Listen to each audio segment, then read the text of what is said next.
Obsesi, obsesi. Na na na na na na na na na na na. Obsesi. Obrolan seputar farmasi. Halo Sobat Farmasi, selamat datang di Obsesi, obrolan seputar farmasi. Di episode spesial kali ini kita akan berkolaborasi dengan Departemen Akademi dan Prestasi BEM Fakultas Farmasi Universitas Airlangga dengan tema Dua Dunia, Satu Prestasi. Di sini kita akan bahas semua tentang prestasi akademik dan non-akademik, tips and trik ikut lomba, pengalaman seru, sampai motivasi yang membuat Sobat Farmasi ini angan terus berkarya.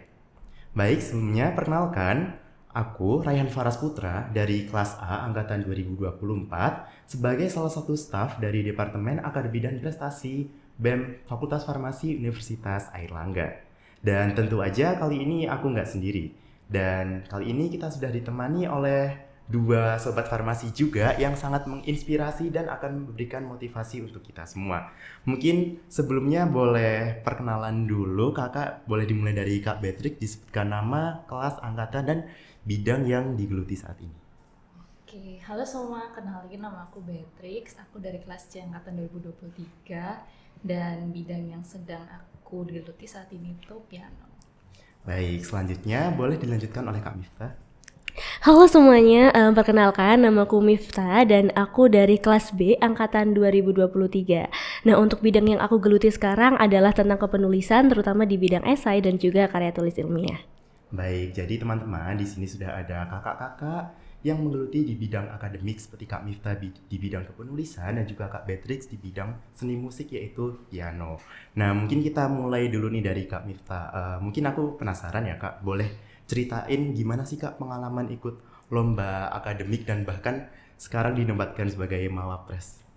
Baik, pengalaman ini mau pengalaman yang dari mana nih? Perjalanannya atau kayak gimana nih Raihan? Iya, boleh mungkin diceritakan awalnya dulu kakak bisa tertarik ikut ke penulisan itu seperti apa? Oke, jadi sebenarnya aku memang sudah belajar mengenai kepenulisan itu sejak aku ada di bangku SMA, di mana aku memang sudah mulai untuk ikut kursus, kemudian menjuarai beberapa kompetisi juga ketika SMA, dan aku juga udah beberapa kali menulis beberapa buku antologi juga, dan di situ memang sudah muncul ketertarikan di dalam bidang kepenulisan.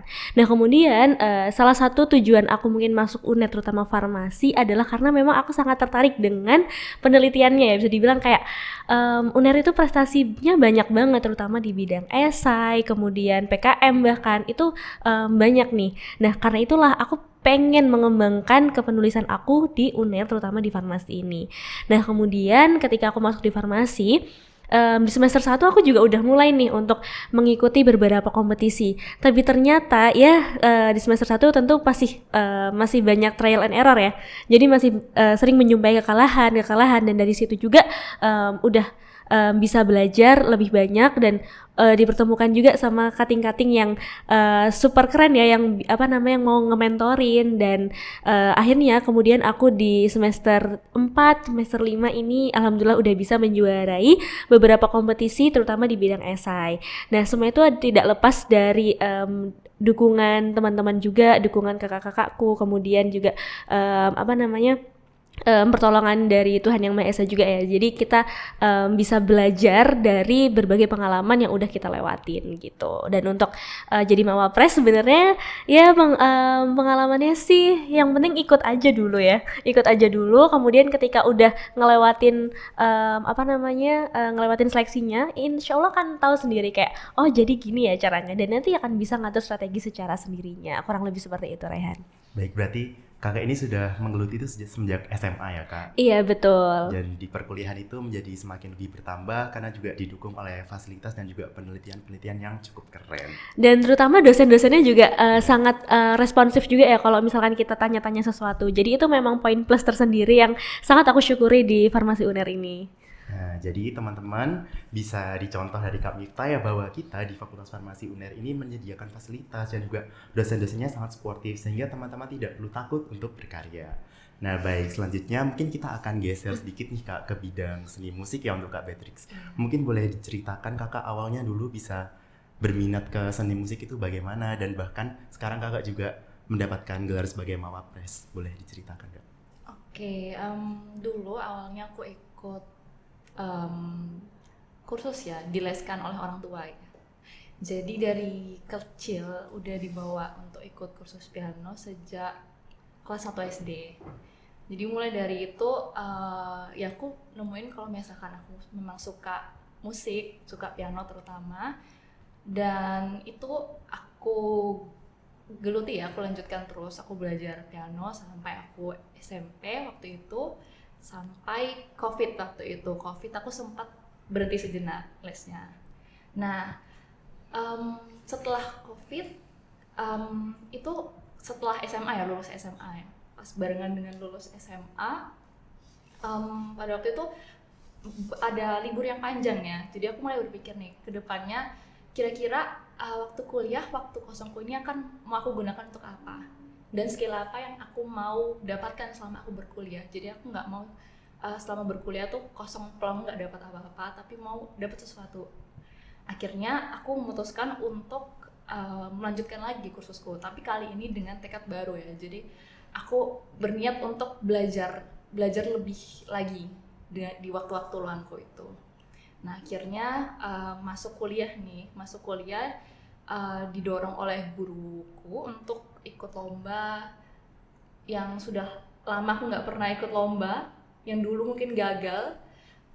Ya dulu aku pernah gagal ikut beberapa lomba waktu kecil, tapi kemudian aku coba di semester pertama ya, waktu itu di Desember, dan dapat dukungannya dari fakultas, dapat pendanaan waktu itu. Jadi semakin semangat nih untuk nyoba ya. Akhirnya aku coba dan menang ceritanya. Nah, untuk Mawapres sendiri itu ya aku baru ikut di semester 3 ya. Waktu itu aku coba aja sih, waktu itu dapat dorongan dari kakakku, dari keluarga, dapat dorongan, walaupun aku juga sebenarnya cukup takut untuk mencoba sesuatu, tapi karena dapat dorongan akhirnya aku mau coba, dan ternyata ya puji Tuhannya lolos juga sampai dapat gelar Mawapres. Baik, berarti untuk Kak Beatrix ini sudah ditekuni semenjak kecil ya Kak, dan juga ketika sudah masuk dunia perkuliahan itu disupport oleh keluarga, bahkan oleh fakultas, sehingga dapat mendapatkan gelar Mawapres di bidang seni musik ya Kak. Baik, mungkin kalau dari Kak Beatrix sendiri kan menggelutinya sudah cukup lama ya Kak. Mungkin boleh disebutkan tantangan nih Kak. Misal mungkin pernah ada suatu momen gagal, atau mungkin ada hal-hal yang menjadi halangan seperti itu. Oke, ya pastinya banyak ya, dari diri sendiri ya, dari dalam tentunya. Ketika kita sudah pernah gagal, pasti ada kecenderungan untuk berpikir bahwa kita ini nggak mampu dan nggak bakal bisa untuk berprogres. Pasti ada kecenderungan itu. Tapi dari dukungan dari sekitar ya tentunya, didorong untuk mencoba terus. Dan dari misalkan dari guruku sendiri itu diberikan feedback. Nah, memang nggak langsung jadi ya, aku langsung bisa main sesuai arahan dari gurunya, dari apa yang seharusnya aku mainkan supaya bagus ya, supaya terdengar bagus. Tapi aku mencoba untuk melakukan evaluasi sendiri. Jadi di latihan-latihan itu aku coba untuk rekam diriku sendiri. Jadi dari rekaman itu aku dengarkan berulang-ulang, kemudian aku coba bandingkan dengan orang lain. Oh, ternyata aku bisa membedakan, ternyata punya orang lain memang terdengar lebih bagus nih. Jadi akhirnya aku mencoba belajar membedakan, dan juga ya trial dan error lah ya. Dan akhirnya ya akhirnya bisa pelan-pelan belajar, kemudian ya bisa pelan-pelan memotivasi diri. Oh, ternyata dari beberapa kali main itu ternyata aku sudah berprogres. Nah, akhirnya ketika aku melihat bukti itu sendiri, baru aku bisa dapat dorongan lebih untuk terus mencoba. Berarti kita mungkin harus ada feedback dan juga kita melakukan evaluasi terhadap diri sendiri ya Kak. Betul. Baik, selanjutnya boleh untuk Kak Miftah mungkin sebutkan tantangan atau hambatan yang kakak alami dalam menggeluti bidang penulisan ini. Sebenarnya kalau ngomongin tantangan itu kurang lebih sama lah ya sama Beatrix. Kalau misalnya tantangan terbesar itu dari dalam diri kita sendiri. Apalagi kalau kita itu udah pernah ngerasain yang namanya kegagalan, kemudian dan dari kegagalan itu ada beberapa pihak nih yang memberikan tekanan-tekanan. Nah itu tentu akan memberikan diri kita itu rasanya kayak aku nggak mau nyoba lagi, aku nggak mau lagi di sana, aku capek banget gitu. Tapi kalau misalkan diinget-inget lagi, tolong aku udah sejauh ini loh, aku udah belajar sejauh itu, dan kemarin itu udah bagus nilainya. Nah kadang itu pernah aku tuh sering banget mengalami dimana misalkan nih mungkin barusan kemarin juga ya aku lomba dan diambil 3 besar dan aku nomor 4. Nah itu kan rasanya kayak aduh nyelekit banget gitu. Dan kadang itu malah lebih sakit ketika udah bentar lagi nih menang tapi ternyata harus kalah di final, dan aku sudah mengalami itu 3 kali. Aku di final pertama aku di UI, aku udah masuk final, ternyata kalah di final. Kemudian selanjutnya juga di UGM pun seperti itu. Kemudian kemarin terakhir juga di Unpad seperti itu. Dan hal itu tentu benar-benar bikin kayak down banget, kayak aku udah effort tapi kenapa kok gagal ya. Namun memang perlu kita pahami juga kalau ternyata memang ada banyak variabel selain effort itu sendiri. Tapi yang bisa bikin aku bangkit dan yang bisa bikin aku semangat lagi juga ketika aku bisa meyakinkan diriku lagi kalau gagal itu adalah bagian dari usaha kita, bagian dari proses kita. Kalau misalnya kemarin kita menang dan kemudian kita menang terus, ketika kita gagal, kita akan merasa sangat-sangat jatuh. Dan mungkin Tuhan itu sangat adil ya. Karena itulah manusia tuh ada porsi gagal dan berhasilnya masing-masing. Sehingga itu yang bikin aku ngerasa lebih kuat, karena aku tahu kalau Tuhan gak mungkin ngasih kegagalan kalau gak buat kita belajar. Kalau bukan untuk belajar, nggak mungkin Tuhan ngasih kegagalan. Dan mungkin kalau hambatan-hambatan yang lain adalah lebih ke tentang waktu ya. Karena kalau ya sama-sama kita tahu farmasi itu sesibuk apa, sama-sama kita tahu kalau ujiannya itu sesusah apa, dan nilainya juga sesulit apa gitu didapatkan. Jadi memang perlu effort yang sangat lebih ya untuk bisa memberikan kontribusi kepada fakultas di bidang prestasi gitu. Baik, jadi mungkin sama seperti Kak Beatrix ya Kak, mungkin tantangan terbesar itu datang dari diri sendiri. Bener.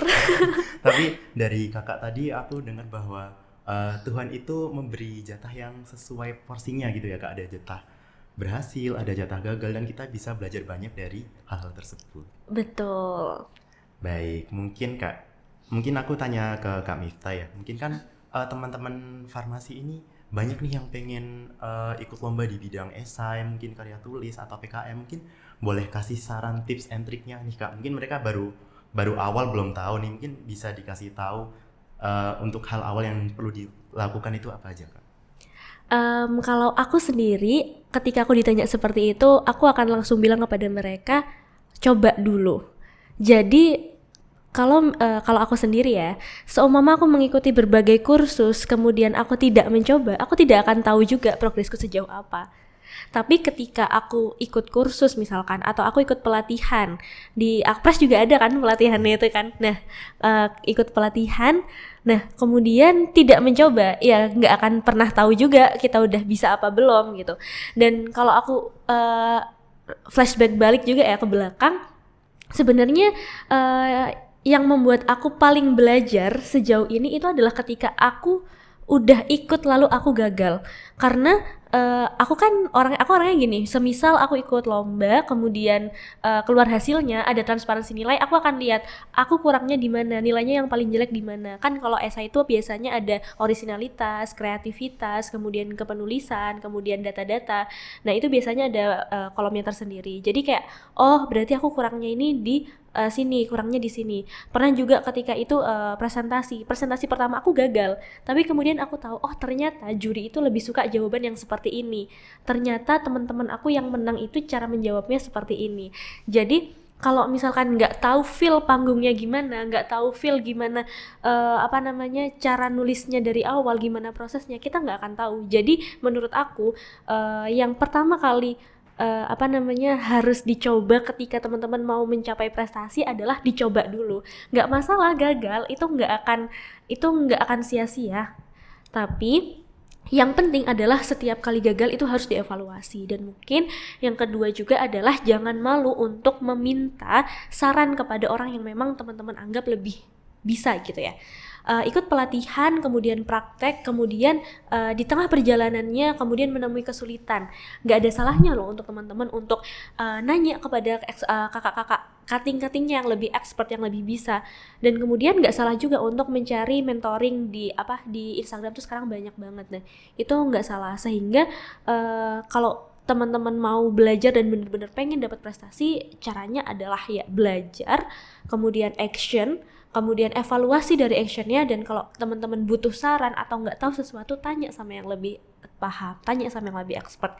Dan teman-teman yang sudah expert pun itu pasti akan memberikan insight-nya, karena aku rasa ya semua orang yang aku kenal yang memang mereka itu hebat di bidangnya masing-masing, mereka adalah orang yang sangat senang berbagi ilmu, dan itu aku akui. Sehingga memang menurutku mereka tidak akan pelit sama ilmu yang mereka dapetin. Jadi jangan malu untuk nanya gitu. Jadi tips yang pertama itu adalah dicoba dulu ya Kak. Yes, itu yang paling penting. Yang paling penting ya, di bold nih. Iya, dicoba dulu ya teman-teman. Jadi Dicoba dulu. teman-teman itu tidak perlu takut untuk gagal ya, karena dari gagal itu pun kita bisa belajar mungkin dari saran juri, dari saran orang lain, dan dalam prakteknya pun teman-teman bisa banget nih untuk tanya-tanya kepada teman atau kakak tingkat yang mungkin lebih expert, mungkin lebih sudah berpengalaman. Dan juga teman-teman boleh banget untuk ikut pelatihan. Nah, salah satu pelatihan yang diadakan oleh Departemen Akpres itu ada namanya Fosil. Jadi teman-teman buat yang memang tertarik untuk ikut lomba, baik itu lomba ilmiah, non ilmiah, boleh banget untuk cek di Instagram @fosilFFUNAI. Jadi di situ teman-teman akan mendapatkan jadwal-jadwal pelatihan sesuai dengan minat dan bakat teman-teman. Baik, mungkin selanjutnya aku akan tanya ke Kak Beatrix ya Kak. Mungkin sama juga Kak, boleh share tips and triknya buat teman-teman yang pengen mengembangkan bakatnya mungkin di bidang non akademik. Seperti kalau kakak sendiri kan di seni musik ya, mungkin teman-teman ada yang mungkin di seni tari atau di olahraga, mungkin boleh dikasih tips and triknya Kak. Karena setahu aku kalau di farmasi ini kan jadwalnya sangat padat, sangat penuh dengan beban akademik. Kalau dari kakak sendiri gimana Kak? Iya, benar banget ya. Jadi di farmasi memang beban akademiknya banyak banget ya. Nah, untuk pengaturan waktunya sendiri itu sampai sekarang aku masih belajar ya. Tapi aku berusaha untuk meluangkan nih di waktu-waktu, misal waktu sore ke malam itu aku dedikasikan misal 15 menit untuk latihan. Nah, kemudian untuk teman-teman yang mau untuk mengembangkan diri nih di bidang-bidang non akademik, tentunya teman-teman perlu juga mentor, seperti kata Miftah tadi ya, perlu mentor yang sudah berpengalaman, yang mau membagikan ilmunya ke teman-teman sekalian. Pasti ada di luar sana yang mau. Nah, kemudian untuk yang berkaitan dengan takut ya, takut akan kegagalan. Nah, itu aku juga mengalami. Waktu aku mau mencoba piano ini, sudah sejak lama aku tidak mencoba lagi ya untuk ikut lomba, dan aku benar-benar merasakan ketakutan nih, apa yang terjadi misalkan aku gagal, apa ya pandangan orang, seperti itu. Pasti ada pikiran seperti itu ya. Tapi teman-teman jangan takut, karena ada yang pernah berkata gini, kalau misalkan kita itu bukan pusat dari dunia, dan orang itu bakal lupa apa yang akan kita lakukan dan apa yang sudah kita lakukan dalam 5 menit ke depan. Jadi teman-teman nggak perlu takut. Jadi orang akan mengabaikan itu, dan orang nggak fokus dengan hal itu, dengan kegagalan kita ya. Nah, kemudian untuk cara mengatasinya juga biasanya aku berusaha melihat ya, kalau misalkan sebenarnya apa yang kita lakukan itu bukan representasi dari identitas kita. Jadi jangan lekatkan pekerjaan kita secara kuat dengan persepsi atas diri kita. Nah, misalkan kita gagal, itu akan seperti mengikuti kita, padahal tidak ya. Misalkan teman-teman gagal, itu artinya teman-teman sedang ada di proses untuk mengembangkan kapasitas diri. Bukan berarti teman-teman itu suatu kegagalan, ya, bukan suatu identitas itu gagal. Jadi teman-teman terus aja coba dan coba, terus explore. Baik, berarti kalau Kak sendiri tadi ada meluangkan waktu ya Kak mungkin di malam hari untuk latihan. Dan juga sama seperti Kak Miftah tadi, untuk perlombaan di bidang non-akademik mungkin teman-teman harus mencari mentor yang berpengalaman, yang mau berbagi pengalaman sama teman-teman. Juga yang tidak kalah penting adalah teman-teman tidak perlu takut untuk mencoba. Karena kegagalan sendiri itu bukan sebuah hal yang fatal, tapi menjadi sarana teman-teman untuk terus selalu belajar. Baik, mungkin Kak Beatrix ini yang mungkin menjadi pungkasan pada podcast ini ya Kak. Boleh kasih pesan nih buat teman-teman yang pengen berkarya di bidang non-akademik, khususnya buat sobat-sobat farmasi di sini yang mungkin ingin menggali lebih dalam minat dan bakatnya mereka. Oke, iya, aku percaya kalau misalkan setiap orang itu punya potensi dalam diri masing-masing yang bisa dikembangkan selain dari akademik. Jadi teman-teman bisa explore itu, teman-teman bisa coba mencari nih, kira-kira apa yang teman-teman ingin dalami. Karena ketika teman-teman belajar sesuatu, pasti ada skill yang teman-teman dapat. Tidak terbatas pada skill yang secara teknis ya, tapi ada soft skill ya, yang adalah yang merupakan transferable skill. Jadi yang bisa bermanfaat untuk secara general untuk teman-teman bisa pakai itu di masa depan. Seperti itu. Nah, jadi buat sobat-sobat farmasi, jadi setiap orang itu pasti punya keunikan, punya potensi, sehingga teman-teman tidak perlu ragu untuk mengembangkan minat dan bakat teman-teman masing-masing. Nah, sekarang boleh nih untuk Kak Miftah kasih pesan nih buat sobat-sobat farmasi yang kepengen banget ikut lomba di bidang ilmiah, Kak. Oke, mungkin yang pertama adalah tentang gimana sih kok bisa nemuin gitu. Kalau saranku adalah teman-teman explore aja semua yang teman-teman suka. Aku pun awal juga explore semuanya, mau aku suka nggak suka, aku explore semuanya. Setelah kita explore, kita akan tahu mana sih yang paling cocok nih sama kita. Apakah di bidang ini ataukah di bidang itu.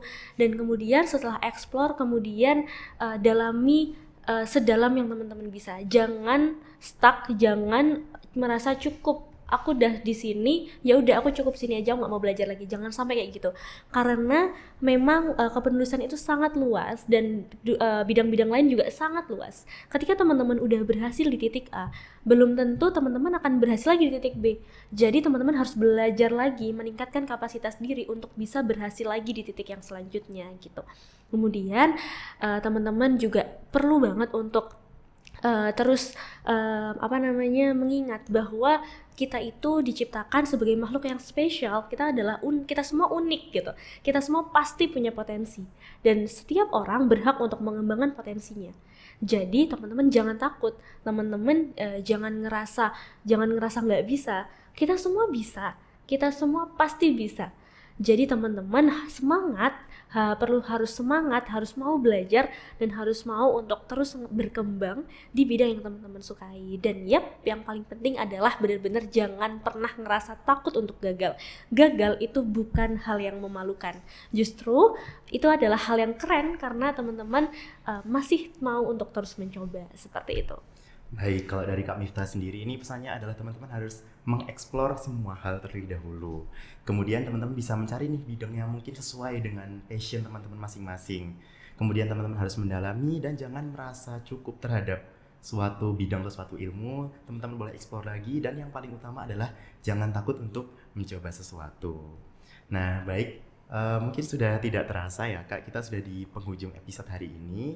Jadi teman-teman untuk berprestasi di bidang akademik dan non-akademik itu ya tidak jauh berbeda tips and triknya ya, hanya bidangnya saja yang membedakan. Selama kita punya niat, konsistensi dan berani mencoba, pasti teman-teman akan meraih prestasi. Ya walaupun mungkin awal-awal akan merasa gagal atau kecewa, tapi percayalah teman-teman bahwa gagal ini menjadi salah satu sarana kita untuk belajar dan terus mengembangkan diri. Nah, buat teman-teman sobat farmasi yang pengen lebih tahu banyak nih tentang lomba-lomba, boleh banget silahkan cek di IG atau Instagram @bemffunair, atau teman-teman bisa kontak langsung di Instagramnya Apres, yaitu @apres.bemffunair. Jadi teman-teman boleh tanya-tanya nih di DM-nya, langsung kontak, ataupun boleh dilihat postingannya. Jadi setiap bulan itu teman-teman ada yang namanya kalender kompetisi. Jadi itu menjadi sarana yang kami fasilitasi untuk teman-teman melihat ada lomba apa aja sih di bulan ini. Jadi teman-teman tidak perlu ragu. Juga teman-teman bisa banget untuk mungkin yang namanya kadang tuh ada misal teman-teman yang ragu sama biaya lomba. Jadi di farmasi ini juga kami fasilitasi teman-teman untuk mendapatkan bantuan pendanaan, sehingga teman-teman bisa mengajukan proposal, dan untuk biaya lombanya itu intinya sudah aman lah ya. Jadi mungkin cukup sekian dari kami di sini. Terima kasih banyak untuk Kak Mifta dan Kak Beatrix yang sudah berbagi banyak pengalaman, berbagi tips and trik, berbagi pesan. Dan harapannya nanti setelah teman-teman menonton Obsesi ini tuh teman-teman menjadi bersemangat, menjadi termotivasi untuk ikut lomba, dan aku ulangi lagi, jangan pernah takut untuk gagal.